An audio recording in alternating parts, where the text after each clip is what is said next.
So we have completed chapter 2, that is solution. Some numericals are left out. उसको हम लोग offline classes में कर लेंगे, ठीक है। कुछ इंपॉर्टेंट न्यूमेरिकल्स मैंने करा दिया था और कुछ न्यूमेरिकल्स बाकी है, वो ऑफलाइन क्लासेस में करा दूंगा मैं।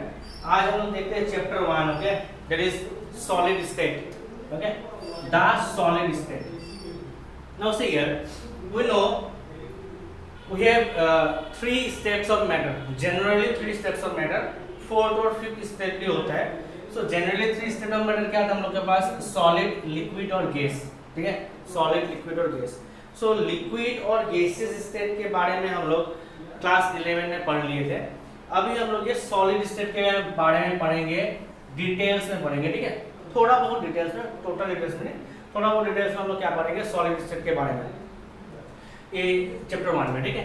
सो जनरली हमको पता है सॉलिड स्टेट कब बनता है, when the molecules of the matter are compactly arranged. जब मॉलिक्यूल्स, मैटर का मॉलिक्यूल्स जब एकदम टाइटली और कम्पैक्टली अरेंज होता है, then we get what, then we get solid state, ठीक है। कम्पैक्टली या टाइटली जब अरेंज होगा मॉलिक्यूल्स या atoms of the matter, it will form solid state. Solid state में क्या होता है, इंटरमोलिकुलर फोर्स ऑफ अट्रैक्शन बहुत हाई होता है, ओके। ये सब क्या है, ये सब जनरल हम लोग का क्या है, प्रॉपर्टीज है, general characteristics of solid state बोल सकते हैं, ठीक है, जनरल कैरेक्टरिस्टिक्स या जनरल प्रॉपर्टीज बोल सकते हैं सॉलिड स्टेट का। दे हैव हाई और strong intermolecular force of attraction, जिसको तोड़ने के लिए बहुत ही एनर्जी देना पड़ता है। और यहाँ पे जो इंटरमोलिकुलर स्पेस है, दो मॉलिक्यूल के बीच में जो स्पेस है ये नेग्लिजिबल है, बहुत ही कम होता है, दो मॉलिक्यूल के बीच में स्पेस बहुत ही कम होता है, ठीक है। फोर्स ऑफ अट्रैक्शन बहुत स्ट्रांग होता है, कम्पैक्टली अरेंज होता है, एकदम टाइटली अरेंज होता है। और इनका क्या होता है, they have definite shape and definite volume.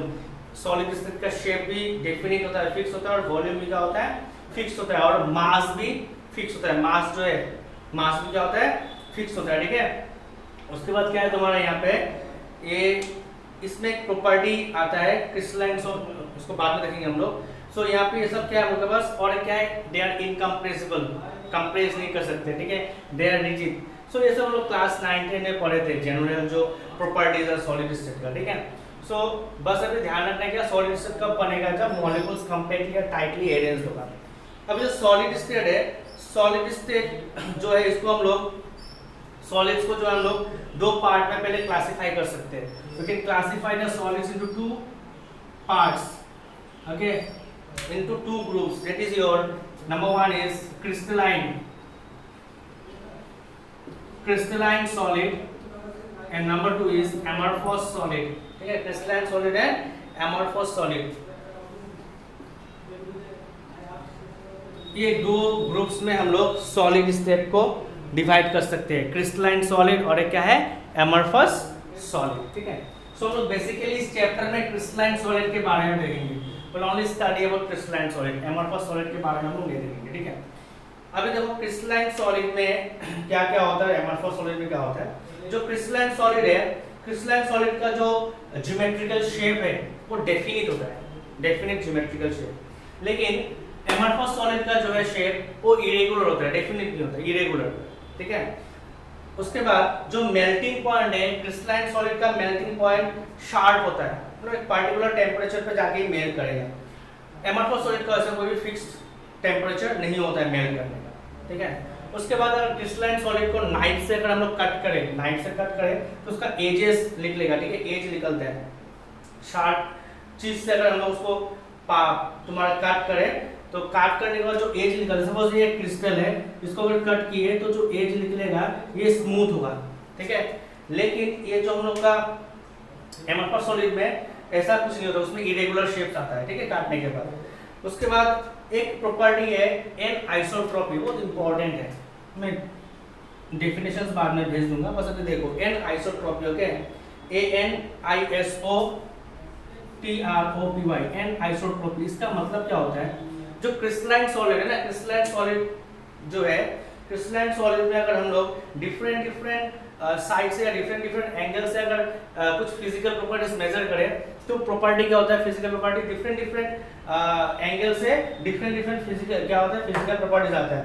इसको बोलते हैं हम लोग एन एनिसोट्रॉपी, ओके, ये क्रिस्टलाइन सॉलिड में होता है। So crystalline solids are anisotropic in nature, okay, that is some of their physical properties like electrical resistance, refractive index show different values when measured along different directions in the same crystal. Suppose एक crystal है हम लोग के पास, crystalline solid का crystal है, इसका अगर suppose refractive index major करें या सपोज तुम्हारा इलेक्ट्रिकल रेजिस्टेंस मेजर करें, कुछ फिजिकल प्रॉपर्टीज उसको अगर मेजर करें, तो अगर सपोज इस एंगल से मेजर कर रहे हैं तो एक वैल्यू मिलेगा, अगर इस एंगल से मेजर करें तो उसका वैल्यू अलग होगा। सो डिफरेंट एंगल से मेजर करने से डिफरेंट ये फिजिकल प्रॉपर्टीज को जो है वो आता है, ये क्रिस्टलाइन सॉलिड में ही होता है। इस प्रॉपर्टी को बोलते हैं एनिसोट्रॉपी। इसको क्या बोलते हैं? Anisotropy, okay. If we measure the values like electrical resistance, like refractive index or different your physical quantities, if we measure in crystalline solids, अगर हम लोग मेजर करने का एंगल चेंज करें या पोजीशन चेंज करें तो उसका वैल्यू भी क्या होगा? अलग अलग मिलेगा। इसको बोलते हैं एनिसोट्रॉपी, बहुत इंपॉर्टेंट चीज है, ठीक है। तो ये क्रिस्टलाइन सॉलिड में होता है, एमआरएफ सॉलिड में नहीं होता है, ठीक है। उसके बाद एक है क्रिस्टलाइन सॉलिड में क्या होता है, जो मॉलिक्यूल्स अरेंज होता है ये लॉन्ग रेंज ऑर्डर का होता है, बहुत लंबा लॉन्ग रेंज ऑर्डर का। और तुम्हारा जो एमआरएफ सॉलिड में है वो शॉर्ट रेंज ऑर्डर का होता है, वो लॉन्ग नहीं होता है, शॉर्ट होता है, ठीक है। और जो क्रिस्टलाइन सॉलिड है they are true solids. Amorphous solid को हम लोग सीडो सॉलिड्स बोलते हैं। Pseudo means what? False solid, pseudo solids बोलते हैं, ठीक है। एमआरएफ सॉलिड को फॉल्स सॉलिड इसको भी बोल सकते हैं, मतलब एक्चुअल ट्रू नहीं है। एमआरएफ सॉलिड जैसे हो गया ग्लास, प्लास्टिक, रबर, कोई पाउडर्ड सब्सटेंस, जैसे टेल्कम पाउडर लगाते हैं हम लोग, वो जो पाउडर लगाते हैं ना बॉडी में टेल्कम पाउडर, वो सब हो गया। ये सब क्या है? Amorphous solid. क्रिस्टलाइन सॉलिड जितना भी हम लोग का सॉलिड से मेटल, जितना भी मेटल है क्रिस्टलाइन सॉलिड, जितना भी सॉल्ट ले लो, कुछ सॉल्ट है क्रिस्टलाइन सॉलिड में, sodium chloride, copper sulphate, iron sulphate, ये सब क्रिस्टलाइन सॉलिड है, ठीक है। सो ये हो गया हम लोग का difference between crystalline solid and MRF solid, जो ये बोला टेक्स्ट बुक में दिया है टेबल 1.1, उसको देख लेना। टेबल 1.1 उसमें डिफरेंस दिया है, टेबल 1.1 उसमें देख लेना, जो बोला वही डिफरेंस इसमें है, ठीक है। उसके बाद हम लोग देखेंगे क्लासिफिकेशन ऑफ क्रिस्टलाइन सॉलिड, बहुत इंपॉर्टेंट है, यहाँ से क्वेश्चन ही पूछता है, classification of crystalline solid, okay. So देखते हैं classification of crystalline solid.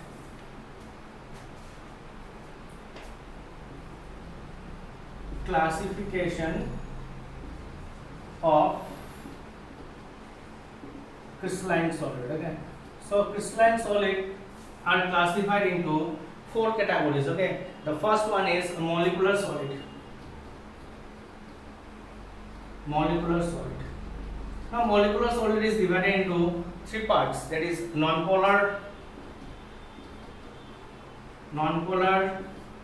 then is your polar, then is your hydrogen bonded, okay.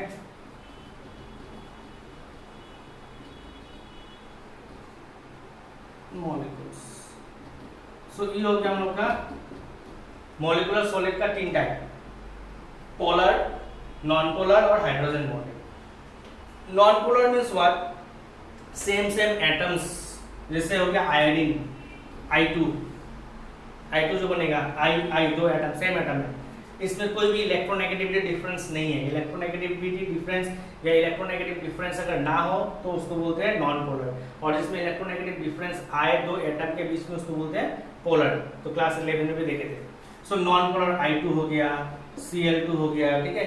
ये सब क्या है? नॉन पोलर सॉलिड्स, ठीक है। H2 you can say H2 solid state में आ सकते हैं, ठीक है। आयोडीन का तो सॉलिड होता है I2, Cl2 H2, ठीक है। तो ये क्या होगा? नॉन पोलर मॉलिक्यूलर सॉलिड, क्योंकि मॉलिक्यूलर, ठीक है। पोलर में क्या होगा? जिसमें क्या होगा?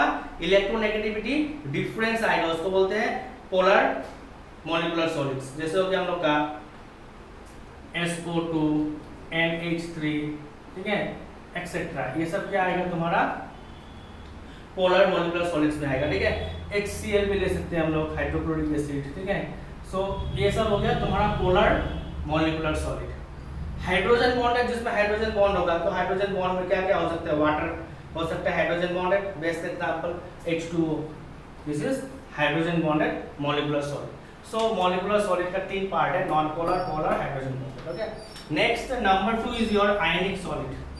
सो आयनिक सॉलिड्स में क्या आएगा, जितना भी सॉल्ट है, आयनिक सॉल्ट जितना भी आपको पता है सब क्या किसमें आएगा, आयनिक सॉलिड्स में आएगा। जैसे तुम सोडियम क्लोराइड लिख सकता है, copper sulphate, iron sulphate, they are all ionic solids. Okay, जितना भी सॉल्ट है they are all ionic solids. Okay, you can write magnesium oxide, you can write ionic solid. Okay, next number 3 is your ionic solid के बाद क्या है, metallic solid। okay, metallic solid। so metallic solid क्या आएगा, metals जितना भी है, ठीक है, metals जो भी है वो metallic solid के अंदर आएगा। metallic solids क्या आएगा, metal जितना भी है, कॉपर, आयरन, ठीक है, गोल्ड, सिल्वर, एक्सेट्रा, जितना भी मेटल्स है, मेटल्स जितना भी है मेटालिक सॉलिड में आएगा। ठीक है, और एक है नंबर 4, और एक है कोवलेंट और नेटवर्क सॉलिड। ओके, और एक क्या हम लोग के पास, नंबर 4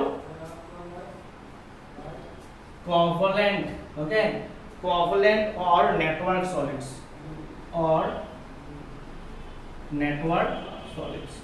कोवलेंट और नेटवर्क सॉलिड्स में क्या आएगा, कोवलेंट कंपाउंड्स, जैसे डायमंड हो गया, डायमंड सॉलिड है, कैसा सॉलिड है, कोवलेंट सॉलिड है। ग्रेफाइट, ठीक है, एक्सेट्रा, ये सब क्या है, covalent and network solids. Clear.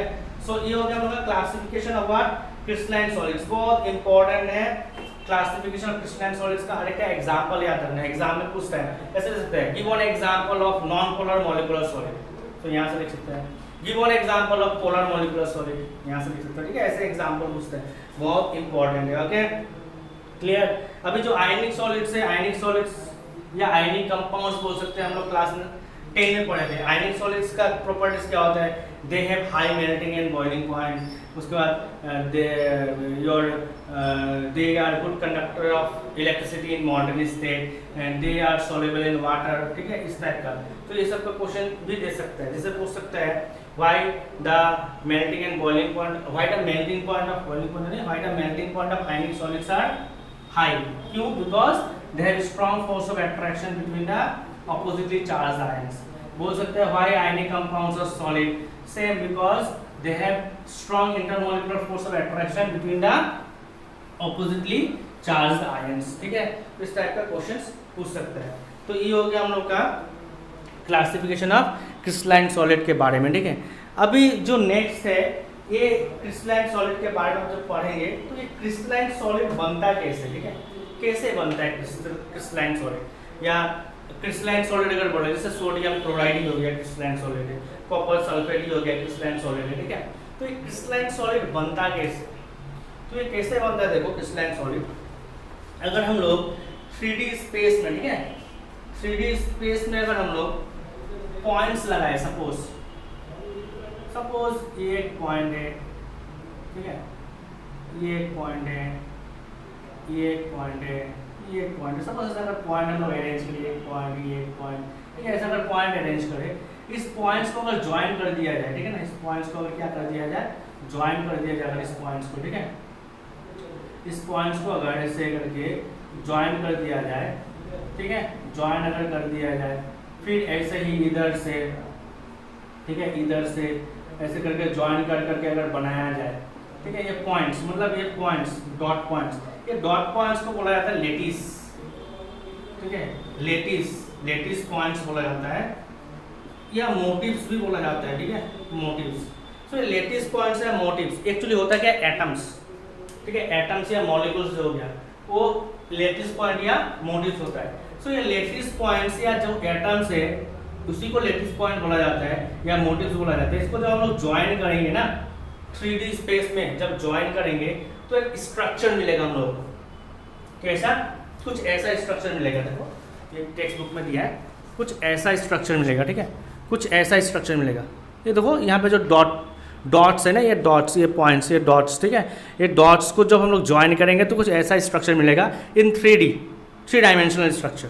ठीक है, ऐसा कुछ स्ट्रक्चर मिलेगा जिसको बोलते हैं क्या, क्रिस्टल लेटिस। इसको क्या बोलते हैं हम लोग, क्रिस्टल लेटिस। ठीक है, ये सबको क्या बोलते हैं, क्रिस्टल लेटिस। तो ये जो बनेगा डॉट ज्वाइन करने के बाद इसको क्या बोलेंगे, क्रिस्टल क्रिस्टल लेटिस, ठीक है, क्रिस्टल लेटिस। ये क्रिस्टल लेटिस बना कैसे कि लेटिस पॉइंट्स जॉइन हो गए, जितना भी लेटिस पॉइंट्स था, लेटिस पॉइंट्स को जॉइन अगर किए करेंगे हम लोग 3D स्पेस में, सो लेटिस पॉइंट जॉइन होके क्या बनाएगा 3D अरेंजमेंट बनाएगा, जिसको बोलेंगे हम लोग क्रिस्टल लेटिस, ठीक है। क्रिस्टल लेटिस का सबसे इंपॉर्टेंट चीज क्या है, लेटिस पॉइंट्स जॉइन करेंगे तो क्रिस्टल लेटिस बनेगा, 3 डायमेंशनल अरेंजमेंट, ठीक है। तो ये क्रिस्टल लेटिस या हम लोग बोल सकते हैं यही क्रिस्टलाइन सॉलिड का स्ट्रक्चर है, यही बोल सकते हैं, ये 3D जो बन रहा है यही क्रिस्टलाइन सॉलिड का स्ट्रक्चर है, ठीक है। अभी इस क्रिस्टलाइन सॉलिड स्ट्रक्चर में जो सबसे छोटा पार्ट है, जैसे यहाँ पे कलर करके दिखाया है, ये सबसे छोटा पार्ट है, ये छोटा पार्ट को क्या बोलते हैं हम लोग, यूनिट सेल। ये छोटा पार्ट को क्या बोलते हैं हम लोग, यूनिट सेल। सो ऐसे भी बोल सकते हैं, जब यूनिट सेल को हम लोग क्या करेंगे 3D में, यूनिट सेल को अगर हम लोग अरेंज करेंगे तो क्या बनेगा, क्रिस्टल लेटिस या क्रिस्टलाइन सॉलिड बनेगा। सो जो यूनिट सेल होता है ये बेसिकली क्यूबिकल फॉर्म में होता है, ठीक है, बेसिकली क्यूबिकल फॉर्म में होता है, और अलग अलग फॉर्म भी होता है, वो बाद में देखेंगे। सो अभी स्टार्टिंग में पकड़ते हैं, ये जो यूनिट सेल है, ये यूनिट सेल जो है वो क्या क्यूबिकल फॉर्म में यूनिट सेल, ठीक है। और ये जो साइड में जो है ये लेटिस पॉइंट्स, ये लेटिस पॉइंट्स किस चीज का हो सकता है, एटम्स या मॉलिक्यूल्स का हो सकता है लेटिस पॉइंट्स, ठीक है। यहाँ पे ये लेटिस पॉइंट्स एटम्स या मॉलिक्यूल्स का हो सकता है। सो ये लेटिस पॉइंट्स को ज्वाइन करेंगे तो पहला बनेगा यूनिट सेल, फिर यूनिट सेल को अगर अरेंज करें 3D में X axis Y axis Z axis 3D में अगर यूनिट सेल को हम लोग अरेंज करें तो क्या बनेगा, क्रिस्टल लेटिस बनेगा। जैसे कि कोई भी लिविंग ऑर्गेनिज्म में सबसे छोटा पार्ट क्या होता है, सेल। कोई भी लिविंग ऑर्गेनिज्म में सबसे छोटा पार्ट क्या होता है, सेल ज्वाइन करके बनाता है टिश्यू ज्वाइन करके क्या बनाता है, टिश्यू ज्वाइन करके बनाता है ऑर्गन, फिर ऑर्गन सिस्टम, फिर ऑर्गेनिज्म। या कोई भी एक बिल्डिंग पकड़ लो या कोई भी वॉल पकड़ लो, वॉल या बिल्डिंग का सबसे छोटा पार्ट क्या होता है, ब्रिक होता है ना, ब्रिक को ज्वाइन करेंगे तो बनेगा वॉल को ज्वाइन करेंगे, रूम को ज्वाइन करेंगे तो क्या बनेगा हम लोग का पूरा बिल्डिंग। सिमिलरली जो क्रिस्टल लेटिस है या क्रिस्टलाइन सॉलिड है, क्रिस्टलाइन सॉलिड का सबसे छोटा पार्ट क्या होता है, यूनिट सेल। सबसे छोटा पार्ट क्या होता है, यूनिट सेल। और यही यूनिट सेल को जब हम लोग 3D में क्या करते हैं, अरेंज करते हैं एक्स वाई जेड एक्सिस में, इसी यूनिट सेल को अगर अरेंज करें, ज्वाइन करें, ठीक है, 3D स्पेस में अगर ज्वाइन करें तो जब जो बनेगा हम लोग के पास वो बनेगा क्रिस्टलाइन सॉलिड या क्रिस्टल लेटिस, ठीक है। जो बनेगा उसको क्रिस्टलाइन सॉलिड या क्रिस्टल लेटिस बोलेंगे हम लोग, जो यहाँ पे ये है डायग्राम में, ठीक है। सो यूनिट सेल हो गया सबसे स्मॉलेस्ट पार्ट, किसका, क्रिस्टल लेटिस का। क्रिस्टल लेटिस का सबसे स्मॉलेस्ट पार्ट को क्या बोलते हैं हम लोग, यूनिट सेल। और ये यूनिट सेल ही जब रिपीट करेगा तो क्या बनाएगा, एंटायर लेटिस या क्रिस्टल लेटिस बनाएगा, ठीक है। और क्रिस्टल लेटिस क्या होगा, 3 dimensional arrangement of points in space. जो हम लोग का पॉइंट्स है crystal points, sorry lattice points, जो लेटिस पॉइंट्स है मोटिव्स जो है उसको जब हम लोग 3 डायमेंशन में अरेंज करेंगे तो पूरा जो बनेगा वो क्या बनेगा, क्रिस्टल लेटिस या क्रिस्टलाइन सॉलिड बनेगा। और उसी का सबसे छोटा पार्ट को क्या बोलेंगे, यूनिट सेल, ठीक है। तो इतना तो आज रहने दो, बाकी नेक्स्ट दिन देखेंगे हम लोग यूनिट सेल का definition, types of unit cell है, यूनिट सेल के कैरेक्टरिस्टिक्स क्या क्या है, ये सब हम लोग नेक्स्ट दिन देखेंगे। तो अभी बस इतना जो है हम लोग का क्लासिफिकेशन ऑफ क्रिस्टलाइन सॉलिड, वहां तक ध्यान से पढ़ना, उसको रीडिंग करना और उसमें जो पॉइंट्स उसको याद करना, और मैं नोट्स भेज दूंगा, ठीक है। मतलब तुम लोग को याद क्या करना है एग्जाम के लिए, सबसे पहले याद करनी है table 1.1 difference between amorphous solid और क्रिस्टलाइन सॉलिड, इसमें 3-4 पॉइंट याद कर लो। फिर जो बोला एन आइसोट्रोपी उसको याद करना पड़ेगा। उसके बाद तुम लोग को याद करना पड़ेगा ये जो बोला सबका एग्जाम्पल, मोलिकुलर सॉलिड, ठीक है, आयनिक सॉलिड, ये एक बॉक्स में दिया है, टेबल 1.2 में दिया है, इसमें सबका एग्जाम्पल दिया है, ठीक है, यहाँ से कर सकता है।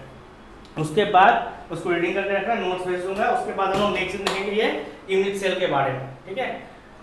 सो आज इतना ही, इसमें न्यूमेरिकल भी है वो भी बाद में देखेंगे। तो अभी स्टार्ट किया, देखो कुछ प्रॉब्लम होने से बोलना, बाकी नेक्स्ट दिन करेंगे। Thank you.